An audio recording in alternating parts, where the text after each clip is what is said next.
When Swami Kriyananda lived with Master Paramhansa Yogananda from 1948 to 1952, the last years of Master's life, on more than one occasion, Master spoke in exceedingly dynamic ways about big changes that were going to come to our planet.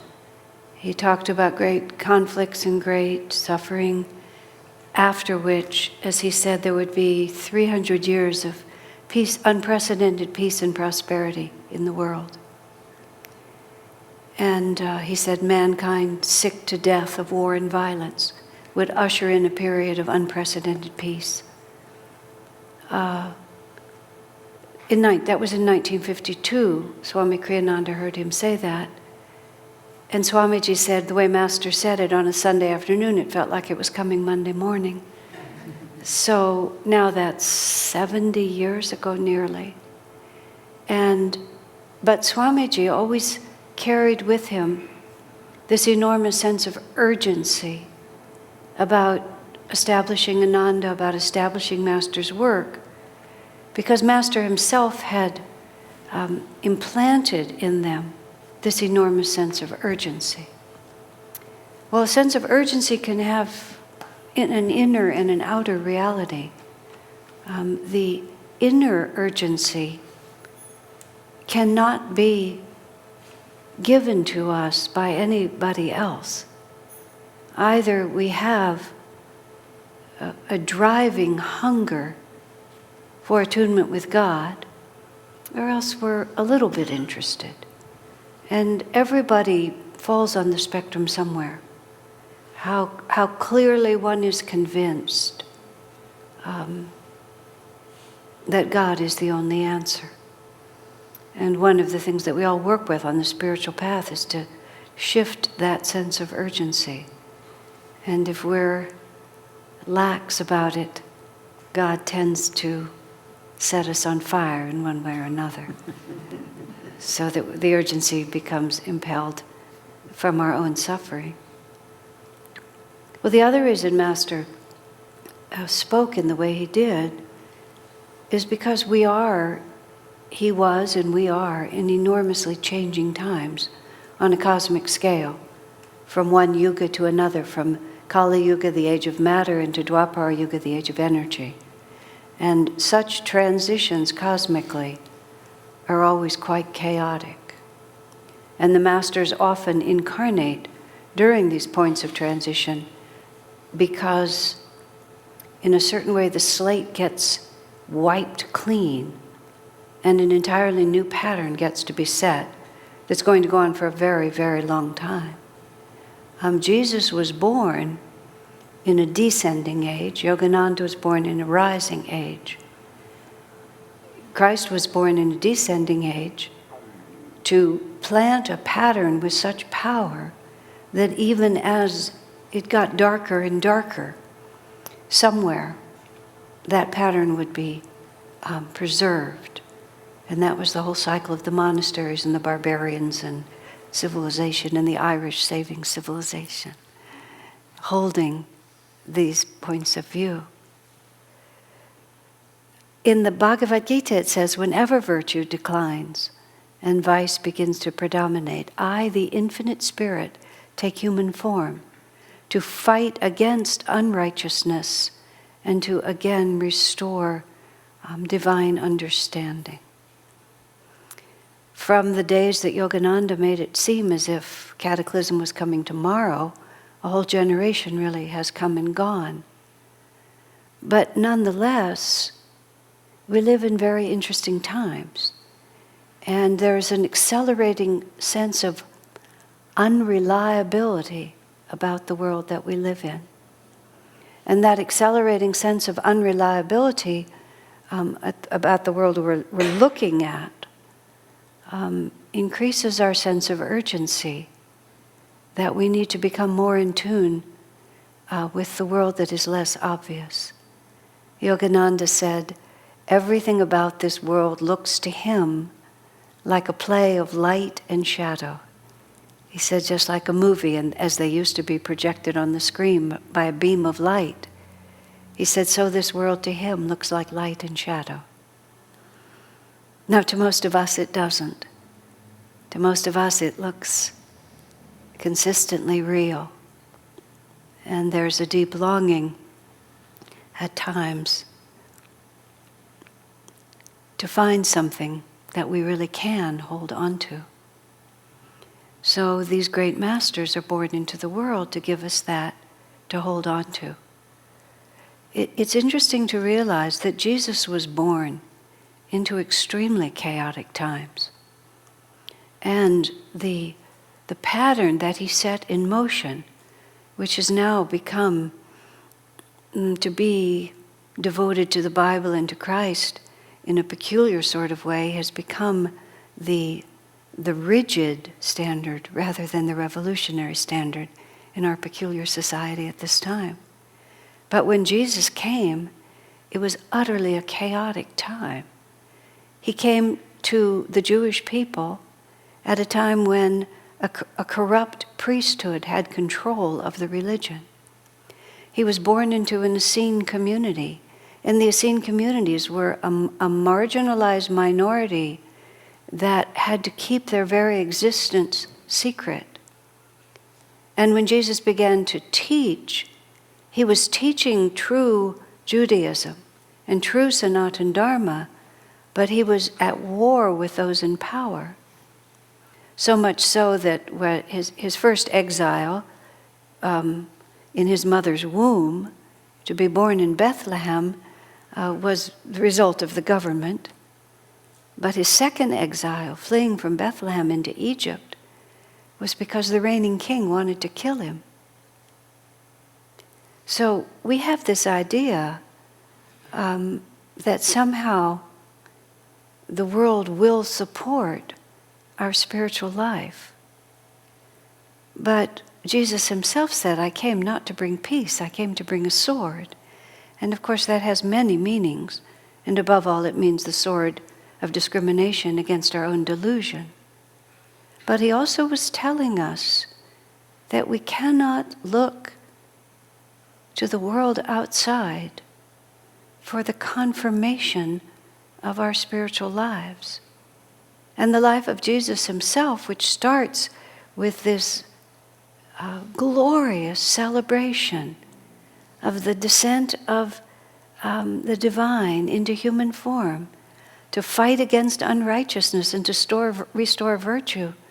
The celebration, what we're celebrating, is the inner freedom that represents. And just as Jesus' life proved to be such an extraordinary challenge to the establishment around him, so much so that even though they failed to kill him as a child, they managed to kill him as an adult.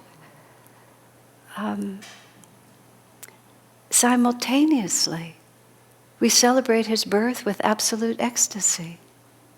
And the childlike freedom we feel in his coming, compared to the contradiction of the world he was moving into and the life he lived, is a perfect parallel of exactly what all of us are facing. Whether that is the conflict between our upward moving aspirations and our fear of what might happen if we love God that much, and what God might ask us to forfeit as a proof of our love, or how he might test us, all of those realities, or the anxiety that we naturally feel at these times as to what will tomorrow be like, and next month and next year. But all of these things coexist at the same time. Swamiji wrote a beautiful chant which they were singing earlier in the meditation. When I awake, I will see thy face, I will know thy joy. It will be the end of sorrow, I will know thy joy. But the parallel that he draws in that song is when I awake, it will end all fear. When I awake, I will know your love. Now, in the Bible, Paul also says that. He says, perfect love casts out all fear. And he wasn't necessarily talking as we might think in terms of fear about what the world around us is going to do. But nonetheless, it's a very interesting parallel. Perfect love casts out all fear.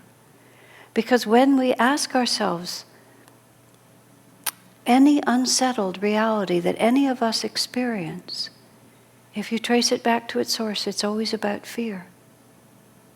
It's always that something may happen that in some way will make me suffer, or in some way I won't be able to cope with, or something will be asked of me that I don't want to do. But the word is always fear. It comes down to that. If we're fearless, then what difference does it make what happens? Because whatever it is, it's all the same to us. That's why Swami Kriyananda tells a story. At the end of his life, he had a dream that he was being burned at the stake. And he said, in the peculiar way of dreams, he was being burned at the stake in one corner of the room, and all his friends were feasting in another corner of the room. It was all happening at the same time. And or his enemies were feasting.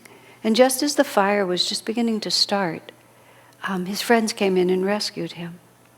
And he said the most interesting thing about the experience, the dream for him, was that it was all the same to him. He said, well, I'll be burned and it will be unpleasant for a short time. And then I'll be out of my body and it won't matter. And then, oh look, I'm going to be rescued, and isn't that nice? Now I won't be burned. But what was so remarkable about it was that there was no fear anywhere. And in the Bible, that's the answer, you see, is love. And that kind of love is not the love that, oh, these people are lovable, or if I love them enough, then they won't hurt me, which is just another form of fear. Love is just the way we're made. Love is who we are. In the song Christmas Mystery, who'll tell to me this mystery, how a tiny babe in a manger laid could so many hearts to love persuade. That's the word. It's, of course, he does it for the poetry and for the melody. But the meaning of that, I've contemplated that a great deal, and later tonight we'll sing that. Jesus persuades us to love. What is he persuading us from? He's persuading us from fear. He's persuading us that the experience of loving God and in consequence allowing God to love us, which is the second part of it. As many as received him, gave he the power to become the sons of God. Why don't we receive him? Well, long I feared to face your love, because I didn't know what was going to happen if I did. So we have this Christmas Eve where we get to love the baby. There's just really nothing less scary than a baby, you know. And it's a bhav. It's a spiritual mood. And the spiritual mood of loving a baby gives us the opportunity to let go of so much that binds us. Just so much binds us. All of these responsibilities and anxieties and habits of being ourself and necessity to appear to be a grown-up. All of these different things that we have to play. One of the most delightful things about being with Swamiji Kriyananda was just how childish I always felt when I was with him. Childlike also, but childish in the sense of there was only one grown-up in the room ever.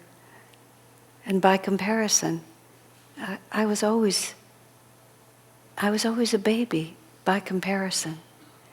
And there's a certain freedom in just knowing I know nothing. Why even pretend? You know, in the presence of true wisdom, why even pretend? And every time we allow ourselves to love completely. We learn who we're meant to be. I remember I had a difficulty in my life because two people who I had to associate with all the time. I had a natural positive affinity for one and a profound karmic aversion to the other. And in my early stupidity, I figured out that the problem was the contrast. And so I proposed to Swami that I should love the one less, because then they would be more even. Swami was sarcastic with me 3 times. This was the first time in 45 years. This was the first time. He wasn't sarcastic, he was just blunt. That is the stupidest idea I've ever heard. He said, God gives us great capacity to love. Gives us these special relationships. This is our romantic associations, our children, our friends, our sisters, our brothers, our parents. He gives us these moments of limitless capacity to love so that we'll know our own potential. And so that we'll recognize, when I love with that much freedom, that's who I'm trying to be. And that fearless kind of loving where you can't even remember to be afraid because you're so overtaken. You experience it once, even for a moment, and it becomes the drone that is the defining Om behind everything else, and everything has to be measured by it. And even if the mind forgets, the heart remembers and the soul always knows. So tonight we love the baby. And we love the baby just as if we were Mary, just as if we were Joseph, as completely as your heart is capable of doing. And we're alone in a darkened room, no one knows. But give yourself as much as you can, because this is what God needs from us. He needs it from us for our own happiness, and He needs it from us because there is a mission happening on the planet right now. When we were coming close to this evening, I had a thought I've never had before. I love Christmas Eve, and I've always just delighted in the whole party. Just couldn't be more fun to me. But I had this very different sense. This is very important. This is very important. Because there's a war going on between absolute selfish materialism and this desperate longing of the heart to find God. And it's a war of energy. And the more perfectly anyone can gather together and love God, then it goes out like this. I was remembering when we first moved into this temple, 1994, quite a while ago. And we had to amend it from it being a Catholic church as it had been, and we put up an altar that didn't look like this. We remodeled this. We hung this huge blue velvet curtain, and we just hung the pictures of the masters. And I was here with several others, and we had scaffolding up there to get the pictures up. And we finally got it all up. I don't even think we'd moved the scaffolding. Maybe we'd moved the scaffolding. And I walked back to the doorway to see it, because we'd been working on it like this. I walked back to the doorway to see it, and I deliberately kept my back to the altar, and I got to the doorway, and I turned around. And for the first time, I saw this temple converted to a temple to this line of masters, with Jesus there, as He's always been, right with us. And I turned around, and what I can only describe, I've heard Master use the phrase, an astral wind, which is nothing ruffled my hair, but there was a wind went over me like that. And I literally felt as if the masters were running off of the altar flinging open the doors and running out to this whole, to every receptive heart. And ever since then, every single time I come into this room, whether I come in the middle of the day to do something practical when I come out of the minister's room as we do tonight and start with a prayer, I always feel the sacredness. And I feel the throbbing heart that has been created by their presence and your devotion. There's a throbbing heart. And it's a fearless heart. And it says, everything that you seek will be found in God alone. I have come. Tonight we celebrate, I have come. Here I am. Open your heart to me, and I will enter in. When I awake, it will end all fear. When I awake, I will know your love. When we awake, is our question. Let it be tonight.